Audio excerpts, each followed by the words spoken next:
tonight, I was just asking the Lord about, what could I talk about tonight with the artists and with the creatives, those of you who are singers, dancers, musicians, painters, writers, producers, musicians, all of that.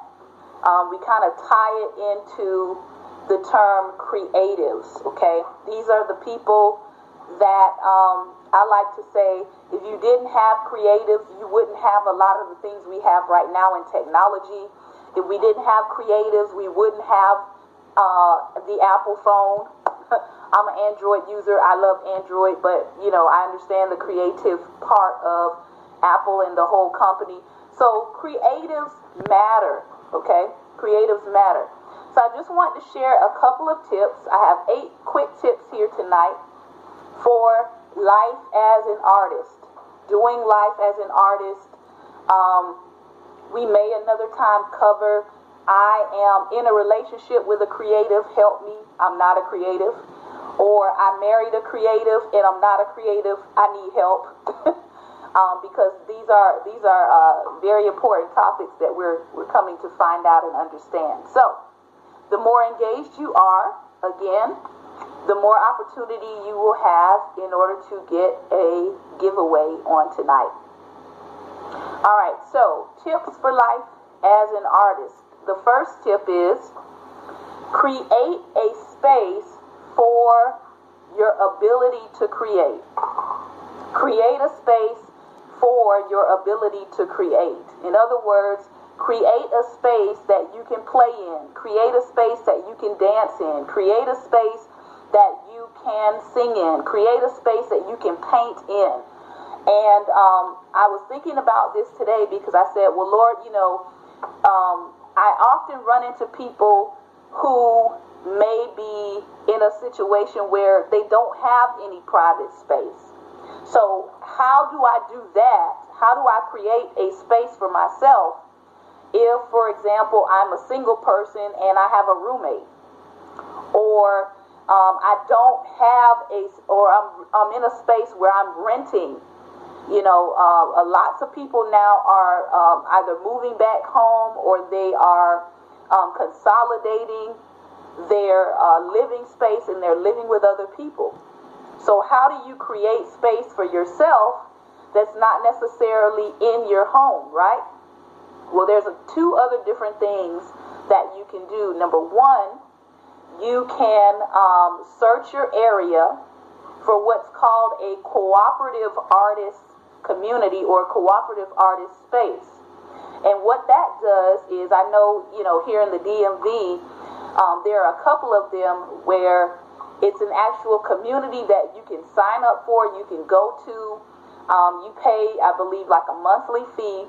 And they have spaces there that are set up for artists, particularly for that reason. So it's almost like a space away from home. And with your monthly membership, they allow you to either, use a room or, awesome, great, rich girl, 77. So they allow you to use this space or use this room, and you're able to use that space for whatever you need it for. So if you're a person who needs like studio space, or you're a photographer and you need space to photograph your clients, or you're an artist and you need space to paint, they make that available for you. So that's one way that you could have a creative space. It may not be in your home, but you can also connect with an art organization in your community that allows you to rent space, okay? The other option is, if you can't afford to rent space, to get really connected with your local arts organizations, because sometimes they have space that if you join that organization, they give you free space. And then also, one of the things that we did when we first came to the DMV is we connected with a local cafe that supported the arts. And I cannot tell you how important that was, because when we first got to the DMV, we landed in what I would call a very rural space. and there wasn't a whole lot of creative people around. And if you know anything about, being an artist, sometimes you kind of vibe off of the synergy and the energy of other artists in your community. And of course, as an artist, you want to be able to connect with, communicate, talk with, fellowship with other artists. And that'll go into another tip as we go along here. And so it was very difficult for us because it felt like once we found that cafe, let me tell you, that cafe was like an oasis in the middle of the desert. And I'm not joking.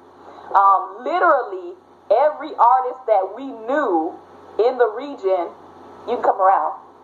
Every artist that we knew in the region wound up at this particular cafe because it was literally like an oasis in the desert. It was one of the only places in the community that was in full support of artists. So you could go in there. They would stay open till about 10, 11 o'clock. And then sometimes they would have days of the week where they would have live bands. So you could go in there and, for me being a visual artist, sometimes I would go in there during the day and I would do my painting. They had a piano and drums and things that were set up all the time. So if you were an artist and you had something that came to your mind or you wanted to play, because I also play the piano by ear, you could go over there and just start tinkering around and working on your skill or your craft. So it was very important for us to have a place where we could go. Welcome, Mr. Charles. It was very important for us to have a place where we could go where we were engaging and interacting with other artists, and it was a creative space. So until we could find a creative space or create one ourselves within our home, that was another avenue. So the first tip of doing life as an artist is making sure you have space to create, space to play, space to connect and be creative and have that imagination, have a place where you can pour out of your imagination. So that's the first tip. Well, in addition to Dr. Shantae's exegesis on the first aspect of creative, this girl is such a genius. I want to add a small tidbit of a nibbit to what her meaty entree of work. Well, basically what happens here is this. In the aspect of the creative space that we had, I would say the most profound aspect was the relationship with the ownership. Yes. The owner was literally a transplant, very similar to us, but he was there for a longer duration and had the respect of the community, okay? So what happened was he was always welcoming us into an environment where there's many people, because many people in that space was looking at me like I'm some kind of terrorist, or my wife like she's some kind of angry CIA operative or something like that. Let's just say that the space was initially like a Trump rally. Exactly. I'll put it that way. But the owner did not have the spirit of a Trump rally. Yeah, he didn't have. So that's what made it a safe place for us to go and develop our creativity. So while we went there with our abilities, he loved what I did, architecture. His father was an architect, so we bonded like that and we connected. So even in your creative space, don't go in there and stay there as a bubble in the corner, not getting relationship with anybody. Is the purpose of it is to relate and to have a relationship with the leadership, because the relationship with the leadership we had, he was able to be literally an armor bearer for our gifting. Because many people thought we didn't deserve or should not be in a space such as that. They really felt that way. Like, who are these black people here? Okay, people look at you strange looks, CIA type inquiries. we're in a very big defense vendor territory, so we saw a lot of that. But he was always vouching for our character and who we were, because he believed in us, and therefore when we began to open up and express ourselves, people were blown freaking away. Because the people that they were spying out, trying to figure out who are these black people, we actually were able to help integrate. So that's really going to have to be a whole nother scope about racism in the arts, because it is there. But yeah, everything he said, literally, you really do need to develop relationship, especially if you're going to a public venue and you know that it's going to be someplace that you go all the time. It's going to be someplace, because I would come with paint palette, paintbrush, canvases. I'd put some tables together and I would go to town. So if you're going to do that, of course, make sure that you are building a relationship with the owner. Welcome, C.T. Robinson Jr. We do have a free giveaway tonight for my most engaged live viewer. So don't be selfish. Swipe and invite your followers. If you have the most hearts and you are the most engaged in conversation, I will send you a free copy of my music CD.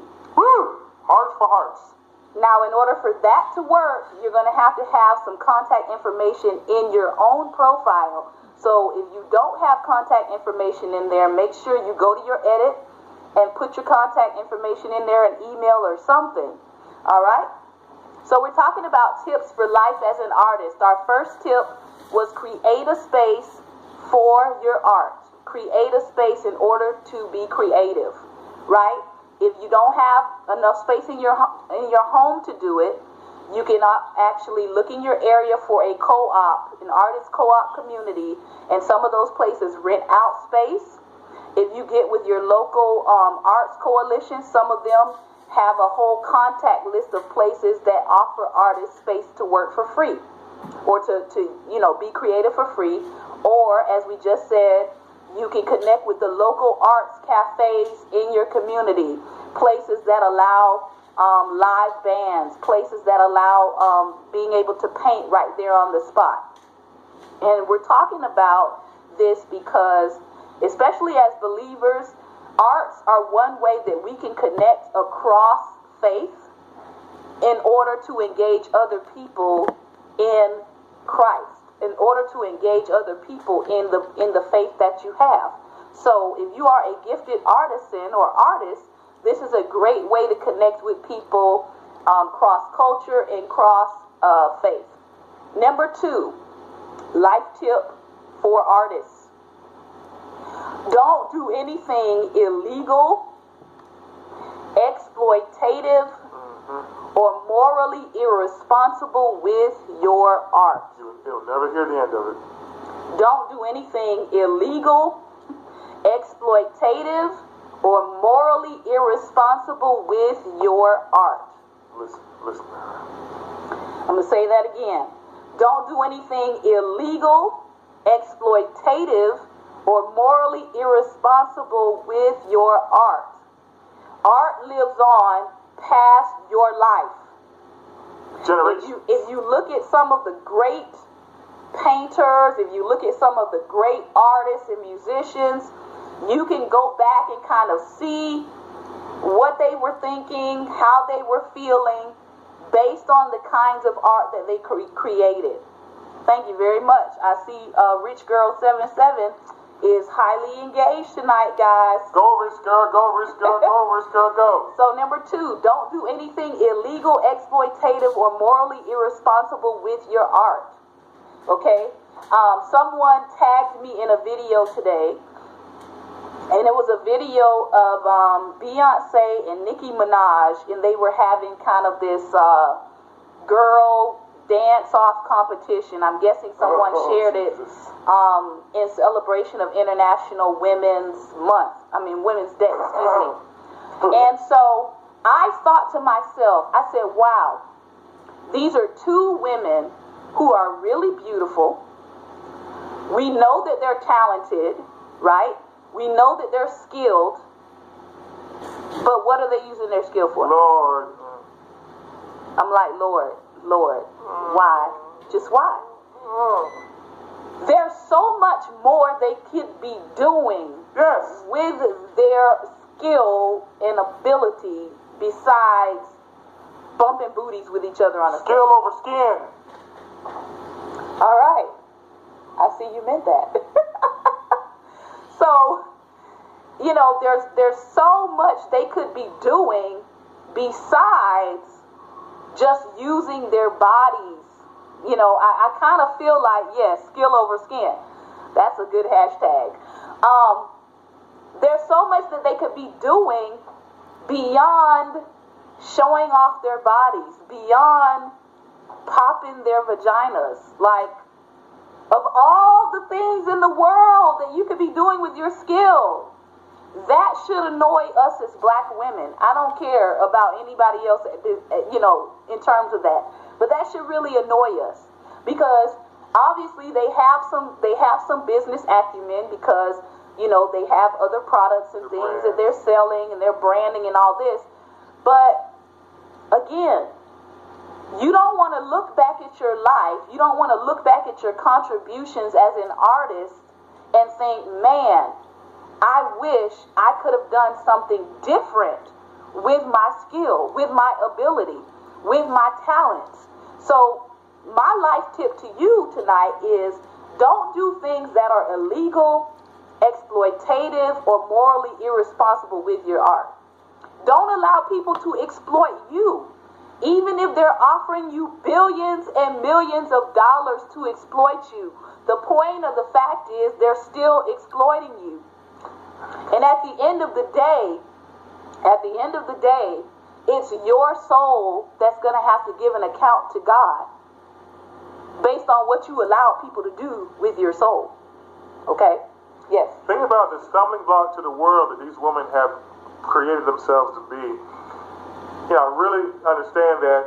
I don't care if you're a Christian man, if you're a worldly man, any kind of man, if you put things out there that deals with the negative vice that men with flesh would attract to, you will throw men's destinies off focus.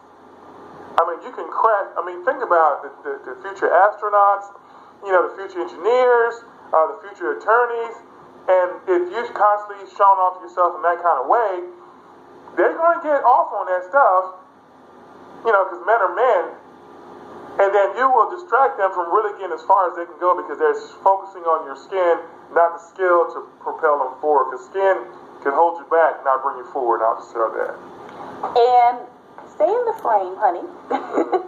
And the other thing, I mean, it's not just women, you know, because the flip side of that is men can also do the same thing. So just make sure that you're not doing anything illegal, exploitative, or morally irresponsible with your art. I mean, there's people who have jail time. I mean, people who have brilliant minds who were in college, you know, they were around people who were using their skill in an inappropriate way, and their life and their destiny and purpose was sidetracked for decades. Mm-hmm. You don't want that. You don't, I talk to folks who have caused others to go astray, and that weight, no matter, I know Jesus heals, he frees, but I tell you, the weight of throwing someone else off course, you don't want that weight on your shoulders. Yep. As an artist. Recently, I want to say either this past week or early this week, there was a rapper that got killed. I mean, they said, you know, he got killed right in front of his music studio. His name was Bankroll something. I think it was Bankroll Fresh or something like that. But here he is. He's making money in the studio. Mm-hmm. He comes out of the studio. Someone murders him right in front of the studio. They emptied, not entered. They emptied 50 rounds of shells into this guy. Jesus. And most of the people who knew him, based on the accounts, was like, this was a really good guy. He wasn't a criminal, you know, but he was rapping about that kind of stuff. So again, because of what he was rapping about, We have to be careful with this art thing. Some people don't get it, they don't understand it, but whatever you're putting out into the atmosphere, you're attracting that back to yourself. That's one of the reasons why you don't want to do or promote what's morally irresponsible. And he's just one of many that have, used the rap game to begin to build his life, but unfortunately, the principality he of that became a victim of the rap game. So we want to make sure we're not doing things that are morally irresponsible. The third life tip, okay, is to be clear about what you want. Be clear about what you want. So thinking to yourself, what do I really want as an artist? Am I just a person who just wants to create stuff because I want to be financially successful? Am I doing or am I creating art because I want to be comfortable? I want to live a life of comfort. Do I want support for what I'm doing? Do I want to be challenged by other people when I'm producing something? So that means I got to think about the kinds of people that I'm inviting into my life. Am I inviting mentors into my life who are going to challenge me on who I am as an artist, on who I am as a person? One of the things I put out tonight on social media is that sometimes gifted people don't get a lot of help, but they do get a lot of hate mail. They get a lot a lot of hate mail. I'm good. They get a lot of criticism, right? But they don't get a whole lot of people coming to them saying, let me help you. Let me mentor you. Let me show you how to do this better. So on one hand, you have a person that may be highly skilled and highly gifted, but they may not have a whole lot of good counsel around them. Perfect example of this, Michael Jackson. Highly skilled, highly gifted in various areas. I mean, the man was to this day, he's one of the greatest artistic geniuses the world has ever seen. But what was his counsel like? What was his associations like? What were some of his family members like? Okay? So you have to think about being clear about what you want, making sure you have people in your life who are willing to challenge you as a person, not just fawn over your gifting, not just be so entranced and enraptured by how gifted and skilled you are that nobody's checking your personal life, nobody's checking your spiritual health, nobody's checking how you're doing as a person, nobody's checking how your soul is doing. Okay? Lord. So you want to be clear about that. What kind of representation do you want? Do you want people in your life that will assist you in representing you as an artist? What kind of legacy are you building?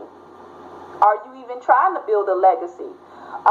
You do have some artists who are just, they'll tell you, I'm just here to create stuff because I feel like creating it. Or I'm just creating it for entertainment. Or I'm just creating it for fun. And they're not really thinking about legacy building.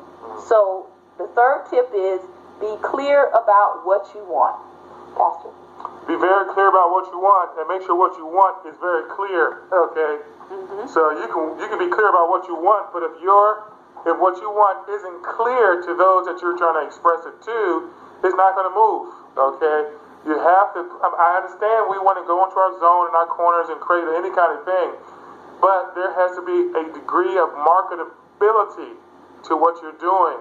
If you just sit there and make a line, with a paintbrush on a page and say, well, that's what I felt like, that's what I want. When people see that, yes, you can get some appreciation, but it's not going to go very far. You want your art to have meaning, you want to have depth, you want to have clear value. I can tell you from example is that when God gave me a clarity and a vision to do for the artwork that God had me to do, yes, it was abstract, but it was very clear and distinct of what the message was for. is for taking the line, pulling the color from between the black and white text of the scriptures. Okay, there's so much color between those black and white texts. And God began to show people, and they began to catch it. Even if they didn't fully understand it, they'd be able to catch that vision. So make sure what you're clear about is clear, not just to you, but to the masses. All is about communication. If it cannot communicate, it won't. Anyway, back to Dr. Shantae. So be clear about what you want.